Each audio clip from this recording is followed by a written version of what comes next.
The mind itself is really the source of our suffering. It is the accumulation of our thoughts, of our patterns, of our ideas, of our history.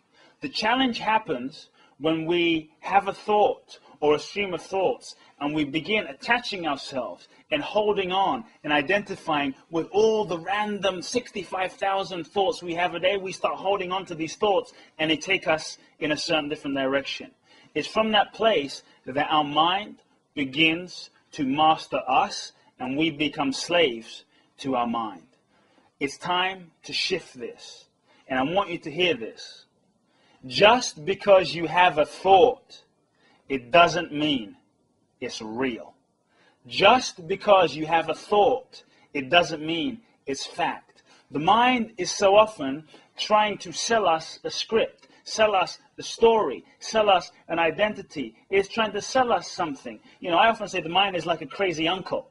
A crazy uncle that's a little mental. Imagine you had an uncle that had a little mental problem and you went to the hospital because you wanted to take your uncle for a walk, but the nurse says, you know, you can take your uncle for a walk, but just be aware that he sees things and not everything he sees is actually fact. And you go down the street and all of a sudden your uncle says, my God, they're coming for us. Oh my God, that kid over there, he's going to kill us. What would you say? Would you go and kill the kid? You wouldn't go and kill the kid. You would say, no, uncle, that's not totally true. It's all right.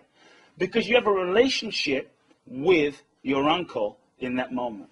It's important that we cultivate a real clear and alert and aware relationship with our minds, so that we don't simply attach to every single thought that pops into our minds and start living our lives as though all of those random thoughts are actually real. So here's step one: observe your mind. If you're able to observe your thoughts and observe your mind, you'll begin to realize that there is something that is observing. And in the observation, you are not the mind. And in that moment, there is a little space. Because what you're observing, you're not identifying with. And from that place, there is space. And in that space, there's conscious awareness. And from that place, there is a possibility for freedom. What you are is not anything that is in the mind.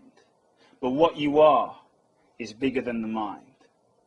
Dare to live beyond your mind by observing, staying alert, and questioning. Questioning the mind when it arises. Is it true? Can I know that for sure? And who are these thoughts actually happening to? Who are they happening to? In that moment, something will begin to happen that will create a space and a freedom where you'll begin to experience something beyond your mind.